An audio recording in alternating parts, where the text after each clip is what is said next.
নমস্কার। পেতনির প্রতিশোধের পরবর্তী পর্ব আজকে শোনাব। চন্দ্রানী দোতলায় বারান্দার গ্রিল ধরে দাঁড়িয়ে আছে। তৃষ্ণা, তনয়া আর নকুলকে উঠোনে দেখে সে তাদের দিকে মোটা মোটা চোখ করে তাকিয়ে রইল। তনয়া তার দিকে তাকিয়ে শয়তানি হাসি দিল। চন্দ্রানী মুখ বেঁকিয়ে ঘরে চলে গেল। গভীর রাত। তনয়া ঘর থেকে বেরিয়ে বাইরের চারপাশটা দেখছে। তার গুরুদেব বলেছে এ বাড়িতে গোপন সুড়ঙ্গ আছে। সে সেই সুড়ঙ্গের খোঁজ করছে। বাড়ির বিভিন্ন জায়গা সে ভালো করে পরীক্ষা করে দেখছে। সে শশীকান্তের ঘরের পেছনটাও দেখল, কিন্তু কিছু বুঝতে পারছে না। আজ আবার সে শশীকান্তের জানালা ঘেঁষা যে গাছটি উঠেছে সেটি ছুঁড়তে গেল, পারল না। হাতটা অন্যদিকে সরে যাচ্ছে। ঘরের ভেতর থেকে কোনো আওয়াজ পাচ্ছে না। সে ভাবল কাল দেখতে হবে ব্যাপারটা। মনে হচ্ছে শশীকান্তের ঘরের ভেতরের আওয়াজ বাইরে আসে না, আর বাইরের আওয়াজও ভেতরে যায় না। অদ্ভুত ব্যাপার। এবার সে মনমরা হয়ে একটা গাছে উঠে তার ডালে বসল। সে দোল খাচ্ছে আর ভাবছে, এবাড়ির শয়তানগুলোকে শাস্তি দিতে এসে দেখছি এবাড়ির ভেতরটাও রহস্যে ভরা। যে শক্তি গাছ হয়ে দিনের পর দিন শশীকান্তের পাহারায় দাঁড়িয়ে আছে, সে কোনো অশুভ শক্তি? আর শশীকান্তর মতো একজন নিরীহ মানুষকে কেন সে পাহারা দিয়ে রেখেছে? শশীকান্ত যদি এবাড়ির কোনো গোপন খবর জেনে থাকে, বা সে যদি এদের কাছে বিপজ্জনক হয়, তাহলে তো তাকে মেরে ফেলতে পারত। কিন্তু সেটা না করে এমন একটা ঘরে অশুভ শক্তির পাহারায় কেন রেখেছে? এবাড়ির বর্তমান লোকজনরা কি সবাই অশুভ শক্তি আর গোপন সুড়ঙ্গ সম্পর্কে জানে? সে ভেবে কোনো কুল কিনারা পাচ্ছে না। সে গাছ থেকে লাফিয়ে পড়ল। এবার সে পুকুর পাড়ে গিয়ে বসল। মাছেরা জলে খেলা করছে। মাছেদের দেখে তার মনটা ভালো হয়ে গেল। কিছুক্ষণ মাছেদের খেলা দেখে সে উঠে পড়ল। কর্তামশাইয়ের ঘরের পাশ দিয়ে সে বাড়ির সামনের দিকে আসছে। কান্নার আওয়াজ পেল। সে দৌড়ে কর্তামশাইয়ের ঘরে ঢুকল। কর্তামশাইয়ের ঘরে হালকা নীল ডিম লাইট জ্বলছে। ডিম লাইটের আলো আধারিতে ঘরে মায়াবী পরিবেশ সৃষ্টি হয়েছে। কর্তামশাই আর তৃষ্ণা খাটের ওপর বিবস্ত্র অবস্থায় শুয়ে আছে। কর্তামশাই তৃষ্ণাকে যৌন নিগ্রহ করছেন। তৃষ্ণা ব্যথায় কাঁদছে। কর্তামশাই এক হাত দিয়ে তৃষ্ণার শরীরের নানা জায়গায় শিয়াল কুকুরের মতো খামচাচ্ছেন আর বলছেন, আমার কথার ওপর আর কখনো কথা বলবি? তৃষ্ণা তার হাতে পায়ে ধরছে, কিন্তু তার মন গলছে না।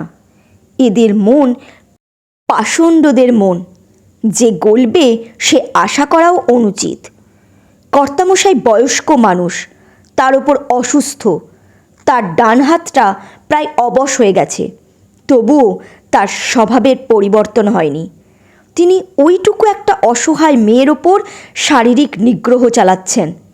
তনয়ার মাথা গরম হয়ে গেল। সে কর্তামশাইকে আজ কঠিন সাজা দেবে, যাতে তিনি আর কোনো মেয়ের ওপর কোনো রকম অত্যাচার করতে না পারেন। কর্তামশাইয়ের ঘরের আলো নিভে গেল। তৃষ্ণা ঘরের বাইরে এলো। সে বুঝতে পারল না ব্যাপারটা কি হলো। কেউ যেন তাকে ঝড়ের গতিতে ঘরের বাইরে নিয়ে ফেলল। দরজাটা দড়াম করে বন্ধ হয়ে গেল। কর্তামশাই বললেন, এই তৃষ্ণা, তুই কোথায় গেলি রে? হারামজাদি মাগি, আলোটা নিভিয়ে দিলি। আলোটা আসুক, তোকে দেখাচ্ছি মজা। ঘরের সব কিছু ঝুনঝুন শব্দে নড়ে উঠল, যেন ঘরে ভূমিকম্প হচ্ছে। কর্তামশাই এবার চিৎকার করে বলে উঠলেন, শালা মাগি, ঘরের জিনিসপত্র ভাঙছিস? বড্ড বার বেড়েছে তোর। তোকে আজ এমন শিক্ষা দেব যে বাপের জন্মে ভুলবি না। দেওয়ালে টাঙানো হিংস্র পশুগুলোর ছবি যেন জীবন্ত হয়ে ডাকা শুরু করলো। কর্তামশাই এবার বললেন, শালি, তুই পশুর ডাক ডাকছিস?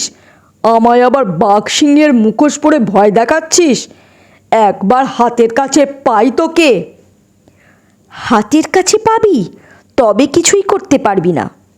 কর্তামশাই ভাবলেন, এ তো তৃষ্ণার গলার আওয়াজ নয়, নিশ্চয়ই তৃষ্ণা গলার স্বর পরিবর্তন করে কথা বলছে। তিনি প্রচণ্ড রেগে গিয়ে বলেন, আমার সাথে তুই করে কথা বলছিস? আবার গলা পাল্টে অন্যের গলা নকল করছিস? এত বড় আস্পর্ধা তোর! তোর গলার নলি আমি ছিঁড়ে নেব। অন্যের গলার নলি অনেক ছিঁড়েছিস, এবার তোর গলার নলি থাকে কিনা সেটা ভাব। এত বড় কথা? বড় কথা তো এতদিন ধরে তুই, তোর বড় ছেলে বৌমা আর বড় ছেলের ছেলেরা বলে এসেছিস। তোর বলা এবার শেষ। তুই শুধু এবার থেকে শুনবি। আর শোন, এতদিন মেয়েদের মানুষ বলে ভাবিসনি, সম্পর্কের তোয়াক্কা করিসনি, বড় ছোট জ্ঞান করিসনি। কোনো মেয়ে দেখতে একটু ভালো হলেই তার শরীরটা ভোগ করার জন্য উদ্গ্রীব হয়েছিস।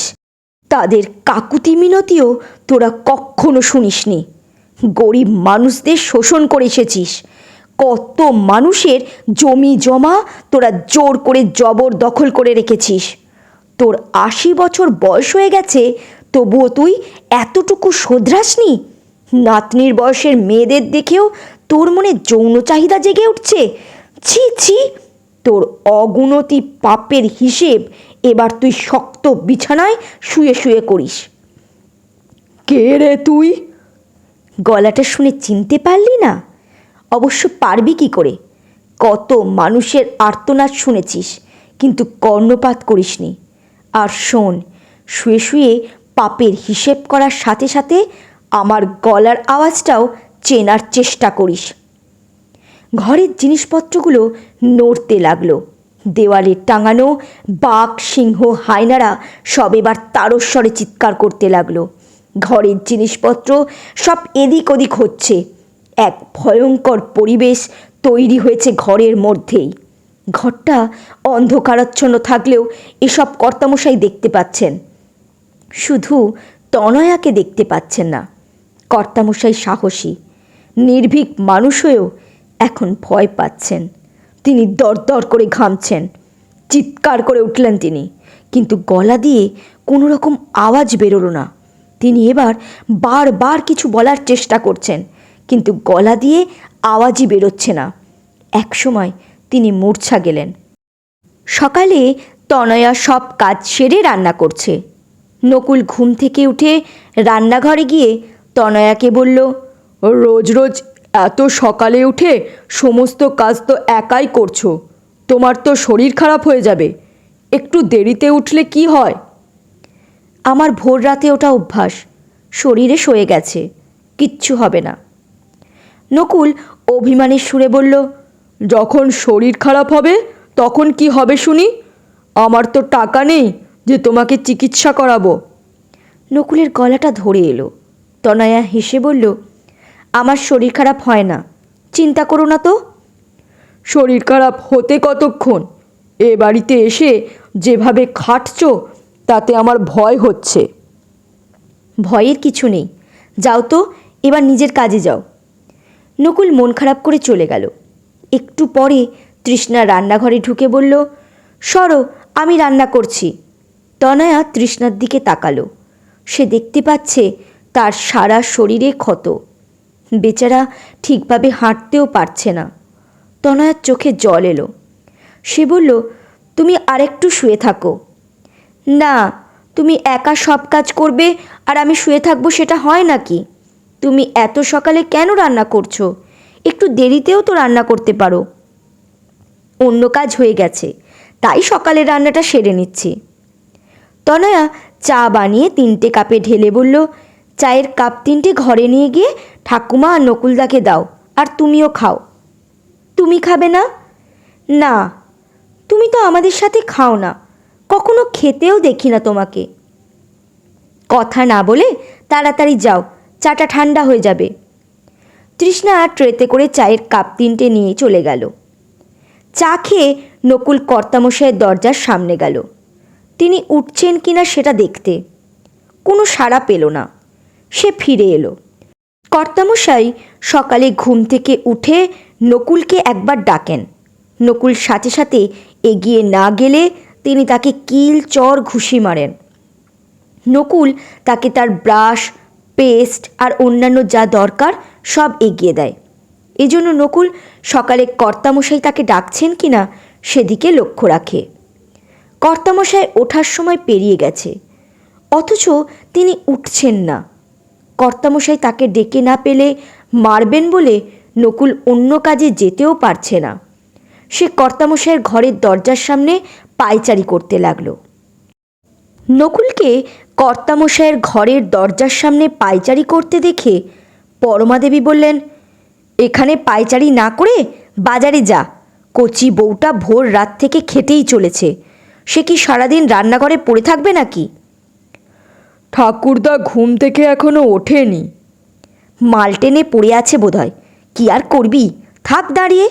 অন্যরা সব নাক ডেকে ঘুমোচ্ছে আর তোরা খেটে মর, যার যেমন কপাল।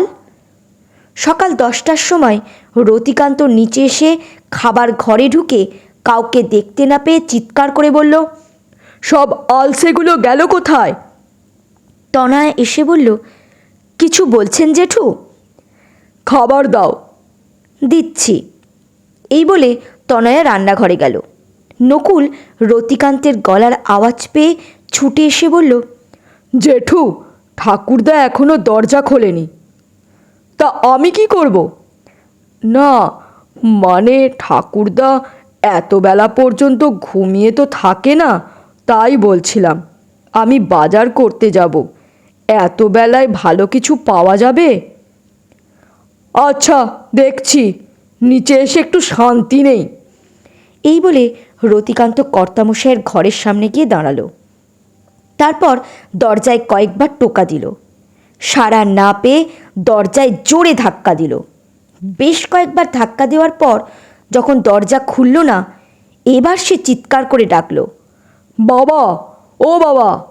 ভেতর থেকে কোনো সাড়া পাওয়া গেল না। সে এবার জানলায় থাবা দিল। তাও সাড়া না পেয়ে নকুলকে 2জন লোক ডেকে আনতে পাঠালো। মুখার্জি বাড়ি মানে এ বাড়ির আশেপাশে কোনো বাড়ি নেই, একটু দূরে আছে। আর এ বাড়িতে কেউ আসতে ভয়ও পায়। এদের 2-1জন ঘনিষ্ঠ বন্ধুবান্ধব ছাড়া এ বাড়িতে কেউ আসে না। কিছুক্ষণ পর নকুল এসে বলল, কাউকে পেলাম না। মানে কাউকে পেলি না? ইয়ার কি হচ্ছে? যাসনি তাই বল। এই বলে রতিকান্ত নকুলের কান মুলে দিয়ে মুখে একটা কষিয়ে চড় মারল। নকুলের কান মুখ সব জ্বালা করছে, তার চোখ দিয়ে জল গড়িয়ে পড়ছে। রতিকান্ত রাগে বলল, অকম্মার ঢেকি, দূর হ আমার সামনে থেকে। কথাটা বলে সে দরজায় জোরে ধাক্কা দিল। দরজা খুলে গেল। দরজার ভেতর দিকে ছিটকিনি খুলে পড়ল। সে ভেতরে গিয়ে দেখল কর্তামশাই খাটের ওপর উলঙ্গ অবস্থায় অচৈতন্য হয়ে পড়ে আছে। ঘরের জিনিসপত্র সব ঠিকঠাক আছে। রতিকান্ত আর নকুল কর্তামশাইকে নিয়ে নিজেদের গাড়িতে করে নার্সিংহোমে নিয়ে গেল। তনয়া আর পরমাদেবীর খাবার নিয়ে বাড়ির পিছন দিকে পুকুরের ওপারে শশীকান্তের ঘরে ঢুকল। শশীকান্ত শুয়ে আছে। ওদের দেখে উঠে বসল। তনয়া তার সামনে খাবারটা রাখল। শশীকান্ত খেতে শুরু করল। তনয়া পরমাদেবীকে জানলার পাশে দাঁড় করিয়ে দিয়ে বলল, বাইরের দিকে তাকিয়ে থাকো, একদম নড়বে না। আমি বাইরে গিয়ে জানলার কাছে দাঁড়িয়ে তোমাকে কিছু বলবো, তুমি তার উত্তর দেবে, ঠিক আছে? পরমাদেবী বলল, ঠিক আছে। তনয়া বাইরে গিয়ে গাছের একদিকে সামান্য একটুখানি ফাঁক দেখে সেখানে দাঁড়িয়ে জানলার দিকে চাইল। ঘরটি অন্ধকার দেখাচ্ছে, সে কিছুই দেখতে পেল না। সে এবার বলল, ঠাকুমা, আমায় দেখতে পাচ্ছ?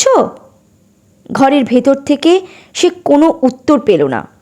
বেশ জোরে জোরে কয়েকবার ঠাকুমাকে ডেকে সাড়া না পেয়ে সে ঘরে গেল। দেখল পরমা দেবী জানলার পাশে দাঁড়িয়ে আছেন। তনয়া বলল, ঠাকুমা, তুমি আমার কথা শুনতে পাওনি? না তো। ঠিক আছে, তুমি আমার নাম ধরে জোরে জোরে ডাকো, আমি বাইরে যাচ্ছি। তনয়া বাইরে গিয়ে একই জায়গায় দাঁড়ালো। সে ঘরের ভেতরে কোনো শব্দ শুনতে পাচ্ছে না। সে ঘরে এসে শুনল পরমা দেবী তনয়া তনয়া বলে ডেকেই যাচ্ছেন। সে বুঝতে পারল ঘরের আওয়াজ বাইরে যায় না, আবার বাইরের আওয়াজও ঘরে আসে না। আবার ঘর থেকে শুধু বড় গাছটিকে দেখা যায়, কিন্তু বাইরে থেকে ঘরের ভেতরে শুধু অন্ধকার দেখা যায়। পরমা দেবী বললেন, আজ তোর কি হলো রে? বাইরে যাচ্ছিস, ভেতরে আসছিস, আমায় তোর নাম ধরে ডাকতে বলছিস। কিছু না ঠাকুমা, বাবার খাওয়া হয়ে গেছে তো, চলো এবার। পরমা দেবী শশীকান্তের হাত মুখ ধুইয়ে দিলেন। তারপর তার শাড়ির আঁচল দিয়ে পরম যত্নে তার মুখ মুছে দিয়ে কাঁদতে কাঁদতে ঘর থেকে বেরোলেন। শশীকান্ত ফ্যাল ফ্যাল করে চেয়ে আছে। তনয়াও তাকে দেখে চোখের জল আটকাতে পারল না। তারা ঘরে তালা মেরে চলে এলো। দুপুর 3টে বাজে। নকুল এখনও ফেরেনি। সে সকাল থেকে চা ছাড়া কিছুই খায়নি। সেজন্য পরমা দেবী আর তৃষ্ণাও না খেয়ে বসে আছে। নকুলের জন্য তিনি মন খারাপ করছেন, কিন্তু কর্তামশাইয়ের জন্য এতটুকু ভাবনা হচ্ছে না তার। বরং উনি মারা গেলে তিনি খুশিই হবেন। বিয়ের পরে এ বাড়িতে এসে তিনি একটুও শান্তি পাননি। তিনি ছোটবেলায় বাবাকে হারিয়েছিলেন। তার বাবার অগাধ সম্পত্তি ছিল।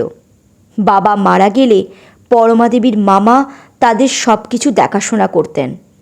সে একটু বড় হলে মামা জোর করে এই পাষণ্ডের সাথে তার বিয়ে দিয়েছিলেন। এই বিয়েতে তার মায়ের মত ছিল না। এই পরিবারের ইতিহাস পরমা দেবী জানতেন না।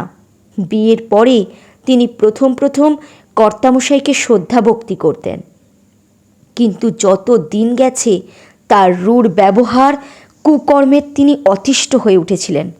তার কুকর্মের প্রতিবাদ করতে গেলে জুটেছে মার, সিগারেটের ছ্যাঁকা, আরও নানা রকমের শারীরিক আর মানসিক নির্যাতন। শরীরের জায়গায় তার এখনও মারের দাগ, পোড়ার দাগ রয়ে গেছে। তার ছোট ছেলে শশীকান্ত হয়েছে একদম তার মতো। শশীকান্তকে তার দিদা খুব ভালোবাসতেন।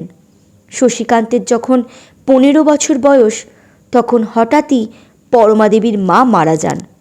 মায়ের মৃত্যুর পর তার বাপের বাড়ির সম্পত্তির কিছু অংশ মামা নিয়েছিলেন, আর বাকি সব কর্তামশাই নিজের নামে লিখে নেন।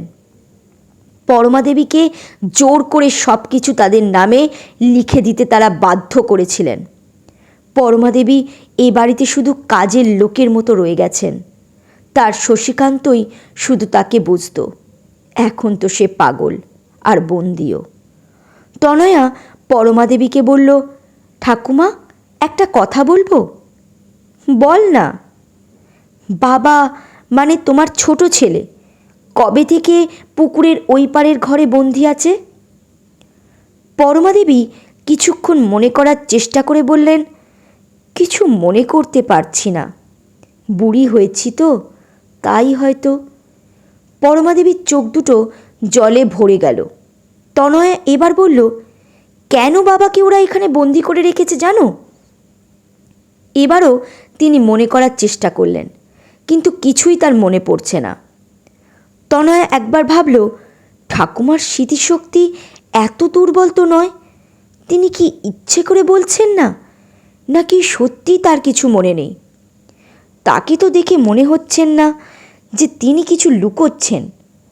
তবে কি ঠাকুমাকে এমন কিছু এরা করে রেখেছে যে তিনি শশীকান্তের ব্যাপারটা পুরোপুরি ভুলে গেছেন? সে তার শরীরের দিকে ভালো করে চাইল। না, ঠাকুমার দেহে কোনো মাদুলি নেই। তবে কি অন্য কিছু করেছে?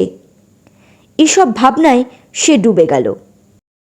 তৃষ্ণা তাকে ঠেলা দিয়ে বলল, কি ভাবছো তনয়া? তনয়া কেঁপে উঠে বলল, কিছু না। দেখছি কিছু ভাবছো। নকুলদার জন্য চিন্তা হচ্ছে, তাই না? চিন্তা করো না, নকুলদার না খাওয়ার অভ্যাস আছে। একটু ত্রুটি হলেই এরা ওর ভাত খাওয়া বন্ধ করে দেয়। কতদিন যে নকুলদা না খেয়ে থেকেছে তার হিসেব নেই। তনয়া ক্ষীণ কণ্ঠে বলল, এদের আরামের খাওয়া আমিও বন্ধ করব। কি বলছো? কিছু না। তৃষ্ণার হাঁটুর নিচে বড় পোড়ার দাগ দেখে তনয়া বলল, ওখানে কিভাবে পুড়েছিল? তৃষ্ণার মুখটা অন্ধকার হয়ে গেল। সে বলল, এমনি। পাশ থেকে পরমাদেবী বললেন, কড়াইতে মাংস রান্না করে গামলায় ঢালছিল। হঠাৎ এক টুকরো মাংস মেঝেতে পড়ে গিয়েছিল। বড় বৌমা সেটা দেখতে পেয়ে উনুন থেকে জ্বলন্ত চেলাকাঠ বের করে ওর পায়ে ঠেসে ধরেছিল। তনয়া আঁতকে উঠে বলল, এত বড় অমানুষেরা! কর্তামশাইকে ডাক্তারবাবু পরীক্ষা নিরীক্ষা করে বললেন, তার কোমর, দু পা, দু হাত প্যারালাইজড হয়ে গেছে, গলার আওয়াজও চলে গেছে। উনি আর কখনো কথা বলতে পারবেন না, হাঁটাচলাও করতে পারবেন না। রতিকান্ত ডাক্তারবাবুর কথা শুনে মুচড়ে পড়ল। সে কর্তামশাইয়ের বেডের কাছে গেল। কর্তামশাই সোজা হয়ে শুয়ে আছেন। রতিকান্তকে দেখে তিনি তার দিকে তাকালেন। রতিকান্ত বলল, বাবা, এখন কেমন আছো? কর্তামশাই কিছু বলার চেষ্টা করছেন, বোঝা যাচ্ছে, কিন্তু তার গলার আওয়াজ বেরোচ্ছে না। তার মতো দাপুটে, স্বেচ্ছাচারী, অত্যাচারী, নির্ভীক একজন মানুষ আজ বিছানার সাথে সেটে আছে। রতিকান্ত তার বাবাকে এভাবে দেখতে পারছে না। সে ঠিক করল, আরও বড় ডাক্তার দিয়ে সে তার বাবাকে দেখাবে। সন্ধ্যের পর সে আর নকুল বাড়ি ফিরে এলো। রাত 8টা বাজে। নকুল আর রতিকান্ত স্নান করে ফ্রেশ হয়ে খাবার ঘরে এলো। রতিকান্ত ডাইনিং টেবিলে আর নকুল মেঝেতে আসন পেতে বসল। তৃষ্ণা আগে রতিকান্তের খাবারটা এনে তার সামনে রাখল। তার থালায় ঘিয়ে ভাজা পরোটা, মাংস, ঘুগনি আর ডিম সিদ্ধ রয়েছে। রতিকান্ত তৃষ্ণাকে দেখে বিরক্ত হয়ে বলল, তুই খাবার আনলি কেন? তনয়া কোথায়? ও অন্য কাজ করছে। ওকে ডেকে আন। তৃষ্ণা রান্নাঘরে নকুলের খাবারটা আনতে গেল। রতিকান্ত চিৎকার করে বলল, এই শালি, কথাটা কানে গেল না? তৃষ্ণা তার কথায় আজ ভয় পেল না। সে থালায় করে আলু সিদ্ধ ভাত নকুলের সামনে রেখে তনয়াকে ঢাকতে ঘরের দিকে যাচ্ছে।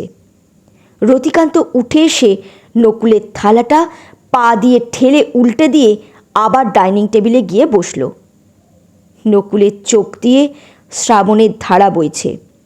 সে সকালে 1 কাপ চা ছাড়া সারাদিন কিছুই খায়নি। রতিকান্ত দুপুরে নার্সিংহোমের ক্যান্টিন থেকে ভাত খেয়েছে, বিকেলে আবার চা পাউরুটি খেয়েছে। নকুলকে একবারও খাওয়ার কথা বলেনি। ওর কাছে তো টাকাও নেই যে খাবে। ওকে ওরা বাজারে এটা সেটা কিনতে পাঠায়, বাড়িতে ফিরলে পাই টু পাই টাকার হিসেব নেয়। সে এ বাড়িতে বিনা মাইনের কাজের লোকের মতো। কাজের লোকেরাও একটু সম্মান থাকে, ওর তাও নেই। তনয়া কিছু পড়ার শব্দ শুনে খাবার ঘরে এলো। নকুল থালা সোজা করে মেঝে থেকে ভাতগুলো থালায় তুলছে। ভাতগুলো তোলা হলে সে সেই ভাত খেতে লাগলো।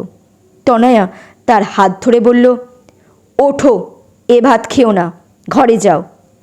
রতিকান্ত ক্ষীণ কণ্ঠে বলল, দরদ দেখে বাঁচি না। নকুল হাত ধুয়ে ঘরে গেল। তনয়া রতিকান্তের চেয়ারের পাশে দাঁড়ালো। রতিকান্ত বলল, বসো। তনয়া একটা চেয়ারে বসল।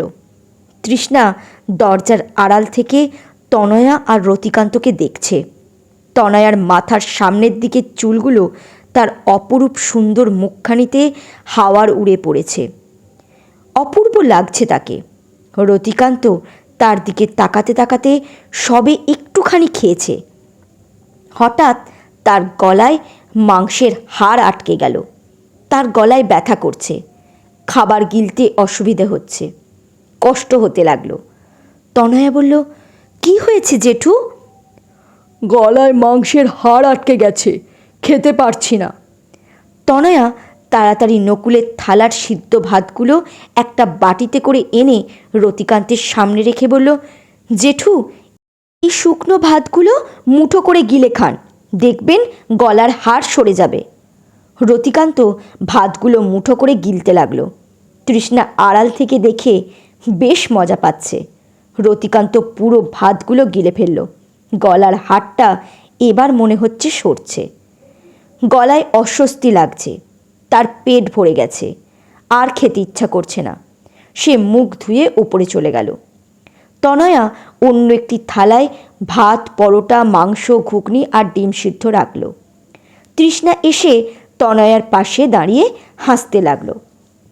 তনয়া বলল, হাসছো কেন? নকুলদার পড়ে যাওয়া ভাতগুলো জেঠুকে খাওয়ালে তাই। সে যেমন করেছে তার উচিত শিক্ষা দিলাম।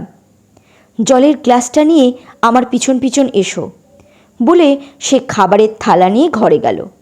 নকুল ঠাকুমার পাশে শুয়ে কাঁদছে।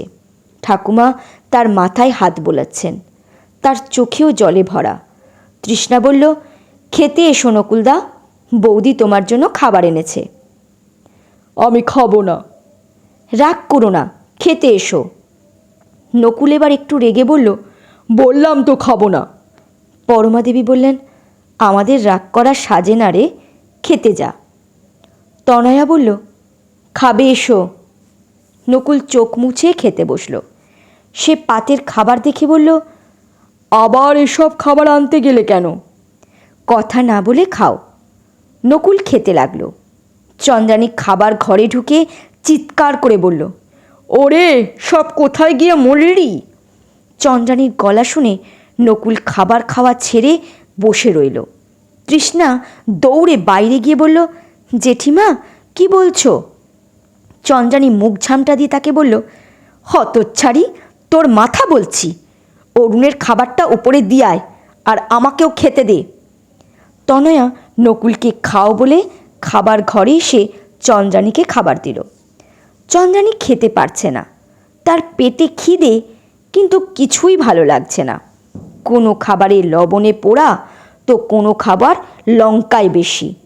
মুখের ভেতরটা জ্বলে যাচ্ছে, অথচ ওই একই খাবার অন্য কেউ যখন খাচ্ছে তখন সে তৃপ্তি করে খাচ্ছে।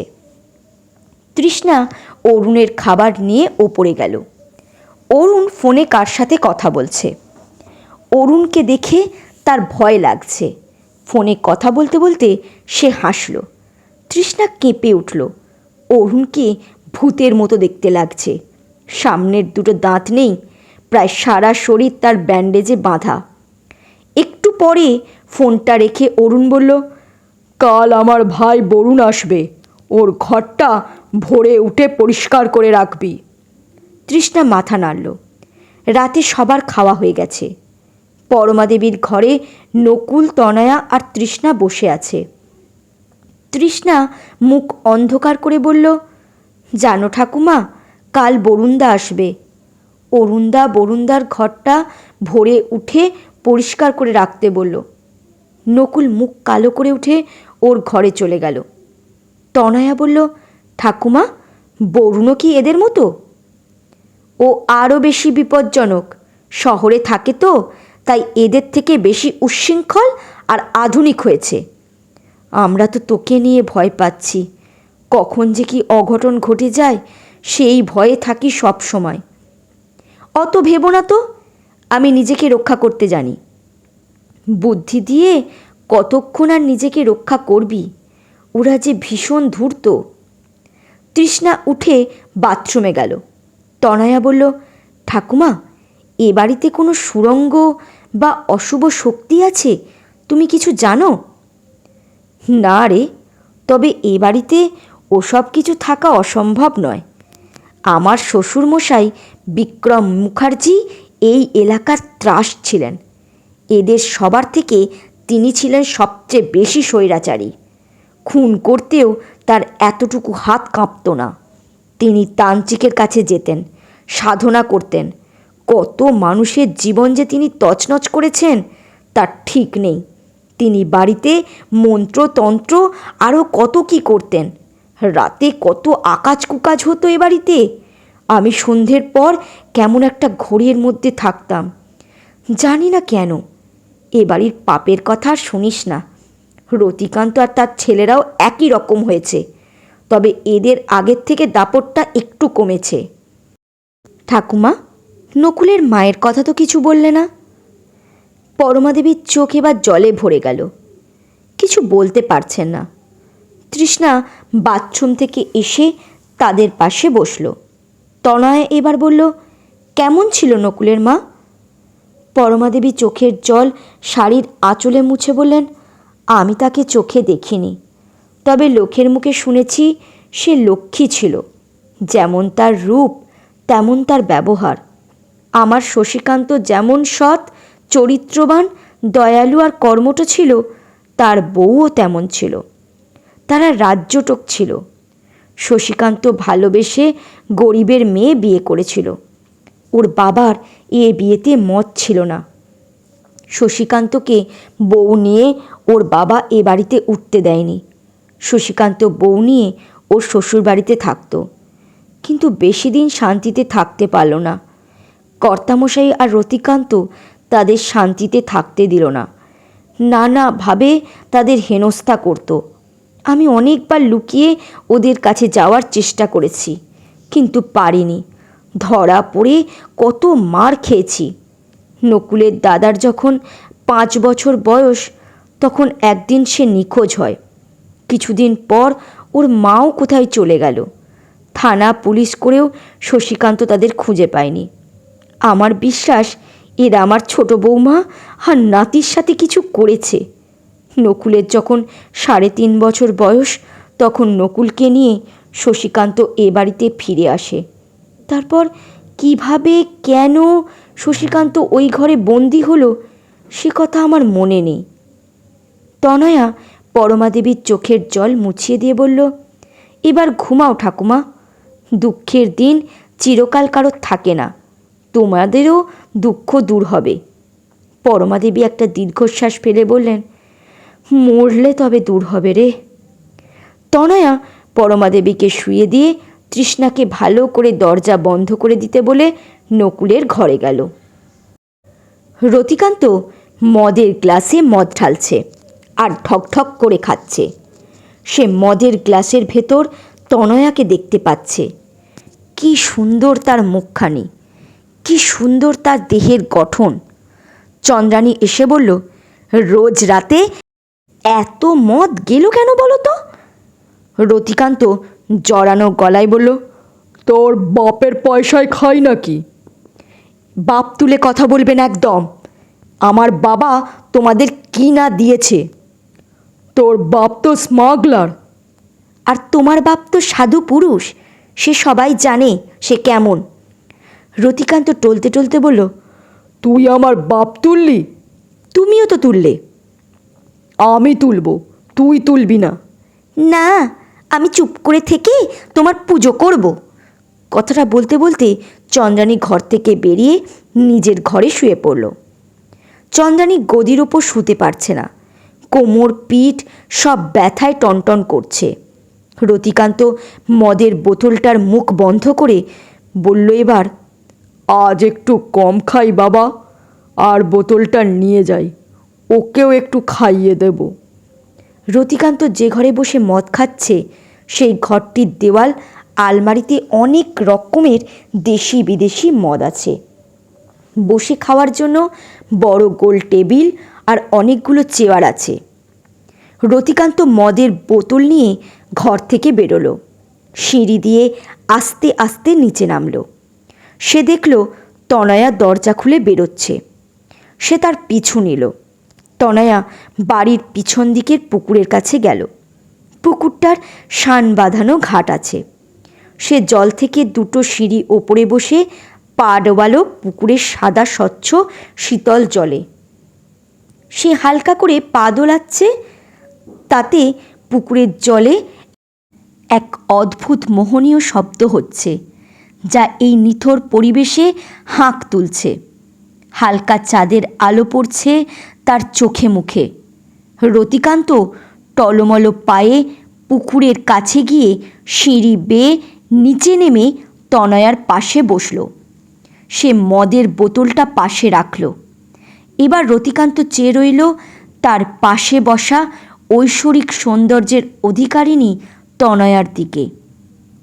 তনয়ার দৃষ্টি পুকুরের মাছগুলোর দিকে। তার পা দোলানোর সাথে সাথে মাছগুলোও দুলে দুলে এদিক ওদিক যাচ্ছে। কিছুক্ষণ পর তনয়া রতিকান্তের দিকে তাকিয়ে হেসে বলল, জেঠু, আপনি এখানে? আমি এখন তোমার জেঠু নই। তাহলে কি? আমি ভালোবাসার মানুষ। তনয়া মনে মনে ভাবল, হারামজাদা, সেদিন একবার পুকুরে ডুবিয়েছি, তাও তোর শিক্ষা হয়নি। রতিকান্ত মদের বোতলটা তনয়ার দিকে এগিয়ে দিয়ে বলল, খাও, ভালো লাগবে। আমি খাই না, আপনি খান। তনয়া বোতলটা নিয়ে তার মুখে ধরল। সে নিমেষের মধ্যেই ঢক ঢক করে পুরো বোতলটা সাবার করে দিল। নেশা তার বেশ জমেছে। সে তনয়াকে কাছে টেনে নিয়ে জড়িয়ে ধরে বলল, আরও কাছে এসো, আমাকে একটু খুশি করো, আমি তোমাকে রাজরানী করে রাখব। তনয়া রতিকান্তের কোমরের মাদুলিতে হাত দেবার চেষ্টা করছে, কিন্তু পারছে না। সে আশ্চর্য হলো। শশীকান্তের জানলা ঘেঁষা সেই গাছটির মতো মাদুলিতেও সে স্পর্শ করতে গেল, কিন্তু তার হাত মাদুলির পাশ দিয়ে চলে যাচ্ছে। কিছুতেই হাত মাদুলিতে লাগছে না। তনয়া শাড়ি পরে আছে। রতিকান্তের হাত তার পিঠ ছাড়িয়ে পেটে ঘোরাফেরা করছে। রতিকান্ত এবার তনয়াকে জোরে জাপটে ধরে সিঁড়ির ওপর শোয়াতে গেল। কেউ যেন তার পা ধরে জলের দিকে টেনে নিয়ে যাচ্ছে। সে তনয়াকে ছেড়ে সিঁড়ি ধরে বাঁচার চেষ্টা করছে, আর জড়ানো গলায় বলছে, বাঁচাও। ধীরে ধীরে সে জলে পড়ে গেল। সাঁতার জানা সত্ত্বেও আগের দিনের মতো আজও সে সাঁতার কাটতে পারছে না। খানিক জল খাওয়ার পর তনয়া তার কান ধরে ওপরে তুলে দুগালে দুটো চড় মেরে বলল, নকুলের কান ধরে চড় মেরেছিলি, মনে আছে? এখন আমিও তোর কান ধরে চড় মারলাম। তারপর সে তাকে দোতলায় নিয়ে গেল, খাটের গদির ওপর উপুর করে ফেলল। এবার ওর পিঠের ওপর উঠে পা দিয়ে চাপ দিল। হুড়হুড় করে পেট থেকে জল বেরিয়ে গেল। রতিকান্ত বমি করে ফেলল। তনয়া এবার খট থেকে বেরিয়ে এলো। তনয়া বরুণ এসে উপরে যে ঘরটিতে থাকবে সে ঘরটি পরিষ্কার করে সব কিছু গুছিয়ে রাখল। তারপর সে নিচে নামল। বাড়ির পিছন দিকের কয়েকটি ঘরে তালা মারা। সে সব ঘরে ঢুকছে আর দেখছে কোনো ঘরে সুড়ঙ্গ আছে কি না। না, কোথাও সে সুড়ঙ্গ দেখতে পাচ্ছে না। যেখানে সুড়ঙ্গ আছে সেখানেও হয়তো কিছু করে রেখেছে এরা, যা সে জানতেই পারছে না। তাকে অমাবস্যার রাতের জন্য অপেক্ষা করতেই হবে। কালী সাধনা তাকে করতেই হবে। তার সামনে অনেক বড় পরীক্ষা। চন্দ্রানীর আজও দুর্গন্ধে ঘুম ভেঙে গেল। সে ঘরের লাইটটা জ্বালালো। তারপর রতিকান্তকে ঠেলা দিয়ে বলল, ওঠো, দেখো কি করেছ। মদ কম গিলতে বলি, তাতেও শোনে না। রোজ রোজ গদির ওপর বাথরুম বমি করা ধরেছ। চন্দ্রানীর চিৎকারে রতিকান্তের ঘুম ভাঙল। সে এখনও হালকা নেশার ঘোরে আছে। সে নিজের দিকে তাকিয়ে ব্যাপারটা কি হলো বুঝতে পারল না। ফ্যাল ফ্যাল করে চেয়ে রইল। চন্দ্রানী মুখ ঝামটা দিয়ে বলল, ফ্যাল ফ্যাল করে কি দেখছো? নামো খাট থেকে। ইচ্ছে করে মদ গিলবে আর এসব করবে। এবার থেকে শুধু খাটে শোবে, এ গদিতে আমি আর শোবো না। আমার কেমন শ্বাসকষ্ট হচ্ছে, গা গতরটাও ব্যথা। হবে না, আরও মদ খাও। রতিকান্ত ভাবল, আজও কি স্বপ্ন দেখলাম? তা কেন হবে? মদের বোতল নিয়ে নিচে গিয়েছিলাম, দেখি তো মদের বোতলটা উপরে আছে কি না। সে ধীরে ধীরে মদের ঘরে গেল। মদের বোতলটা তো টেবিলেই আছে। সে টেবিলের ওপর থেকে মদের বোতলটা নিয়ে দেখল একটুও মদ নেই তাতে। সে অস্পষ্ট স্বরে বলল, পুরোটাই খেয়ে নিয়েছি, তাই বোধহয় স্বপ্নে দেখেছি। ভোর এখনও হয়নি।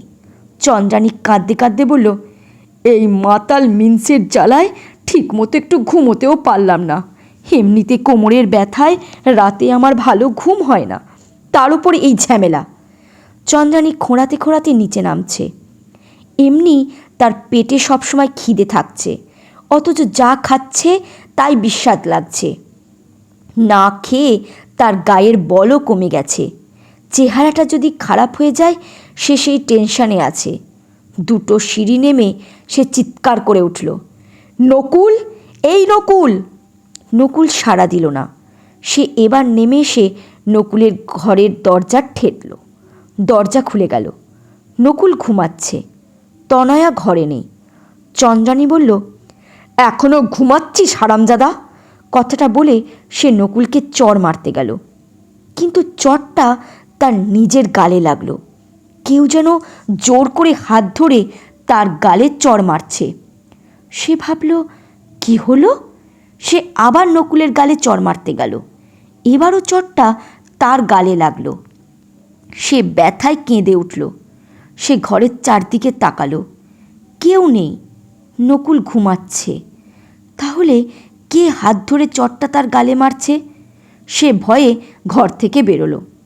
সামনে তনয়াকে দেখতে পেল। তনয়া বলল, জেঠিমা, কিছু বলবে? তনয়ার চোখ দুটো লাল হয়ে জ্বলে উঠল। চন্দ্রানী ভয়ে জোরে খোঁড়াতে খোঁড়াতে হেঁটে চলে যাচ্ছে। তনয়া খিলখিল করে হেসে বলল, জেঠিমা, আস্তে যাও, নইলে পড়ে যাবে তো। চন্দ্রানী সিঁড়ি বেয়ে উঠছে। সে মাথা ঘুরে পড়তে গেল। তনয়া তাকে ধরে বসালো। তারপর চোখে মুখে জল ছিটিয়ে দিল। তৃষ্ণা এসে বলল, এত সকালে ওঠা অভ্যাস নেই তো, তাই বোধহয় মাথাটা ঘুরে উঠেছে। চন্দ্রানী তনয়ার চোখ দুটো ভালো করে দেখছে। এখন তো স্বাভাবিক। তনয়া বলল, কি দেখছো জেঠিমা? তোমার চোখ। আমার চোখে সমস্যা আছে, মাঝে মাঝে হঠাৎ করে লাল হয়ে যায়। ডাক্তার দেখাও না কেন? টাকা কোথায় পাবো? পরমা দেবী এলেন। চন্দ্রানী তাকে বললেন, মা, আপনি আমার জন্য আজ রান্না করবেন। ওদের রান্না আমি গিলতে পারছি না। তৃষ্ণা বলল, ঠাকুমার বয়স হয়েছে, শরীরটাও ভালো নেই, কি করে রান্না করবে? এই মাগি, আমার কথার ওপর কথা বলছিস? চড়িয়ে তোর দাঁত ফেলে দেবো। কাজের লোক কাজের লোকের মতোই থাকবি। তুই নকুলকে ডেকে নিয়ে ওপরে আয়। এই বলে চন্দ্রানী ধীরে ধীরে সিঁড়ি বেয়ে ওপরে উঠে গেল।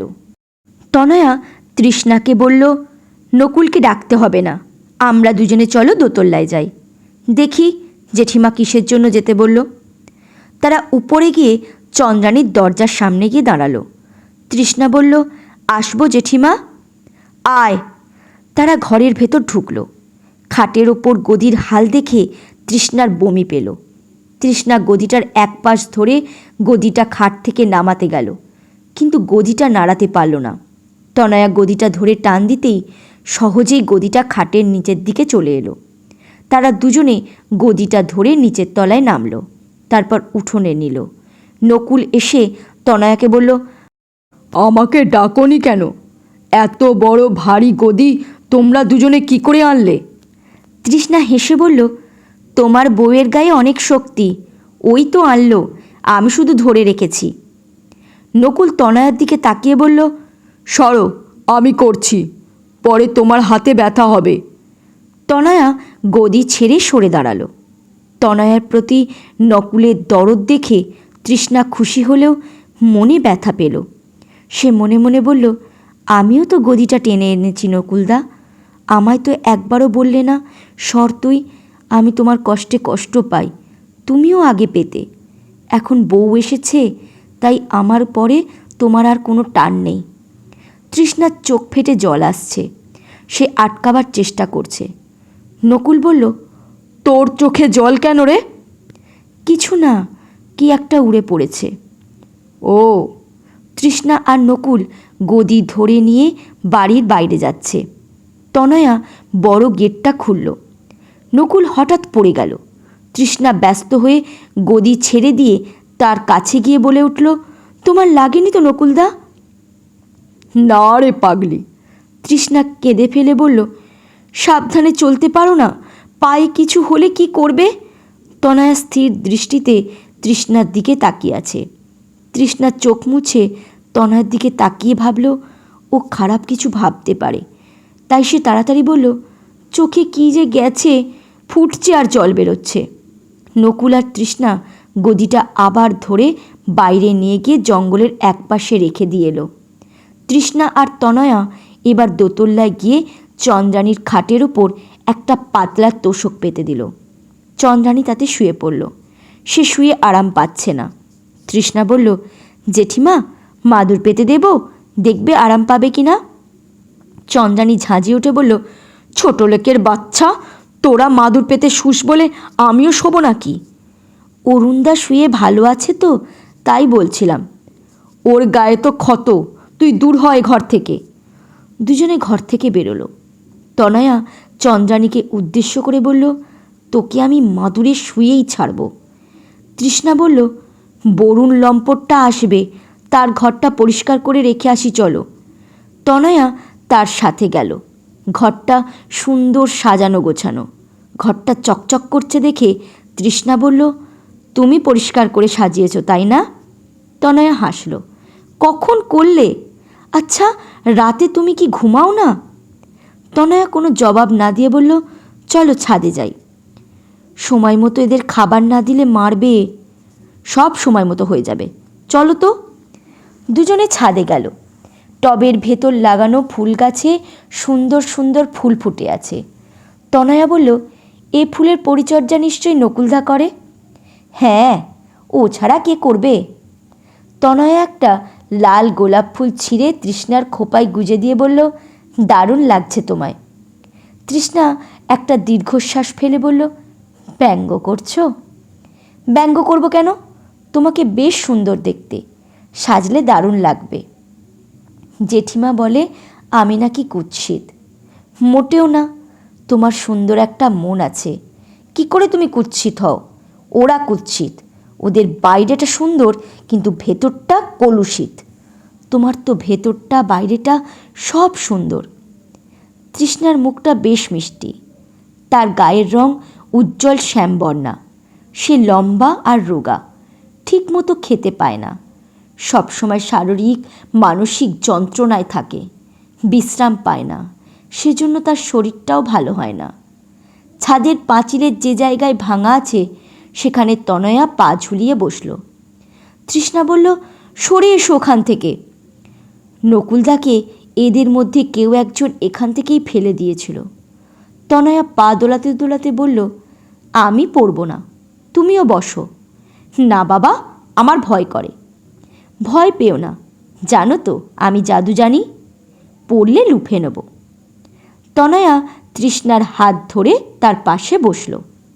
এবার তৃষ্ণা আর না করল না। এই কয়দিনে তনয়ার প্রতি তার বিশ্বাস জন্মেছে, মনে সাহস এসেছে। দুজনে গল্প করছে। তনয়া বলল, একটা কথা বলবো তোমাকে। বলো। তোমাকে কি কর্তামশাই রোজ রাতেই তার ঘরে ডাকেন? তৃষ্ণা দু চোখ বেয়ে এবার জল গড়াতে লাগলো।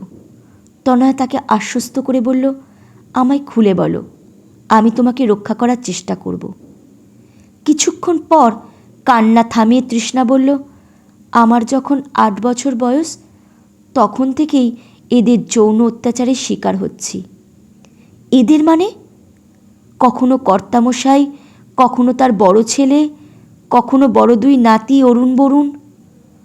তনয়া আশ্চর্য হয়ে বলল, এরা সবাই? হ্যাঁ। নকুলদা ঠাকুমা কিছু বলে না? নকুলদা কি বলবে, সে ফোঁস করলে তাকে যে জ্যান্ত পুঁতে দেবে। নকুলদা ভীষণ কষ্ট পায়, সেটা আমি বুঝি।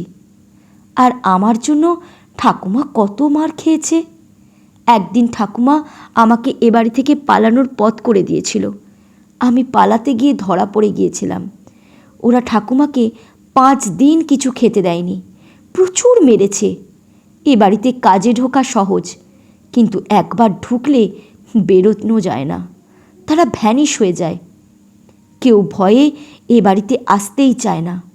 এখন আমি আর নকুলদা সর্বক্ষণের বিনা মাইনের কাজের লোক এদের। বাইরের আকাজ কুকাজ করেও এদের শান্তি হয় না। বাড়িতেও মাঝে মাঝে মেয়ে মানুষ নিয়ে আসে।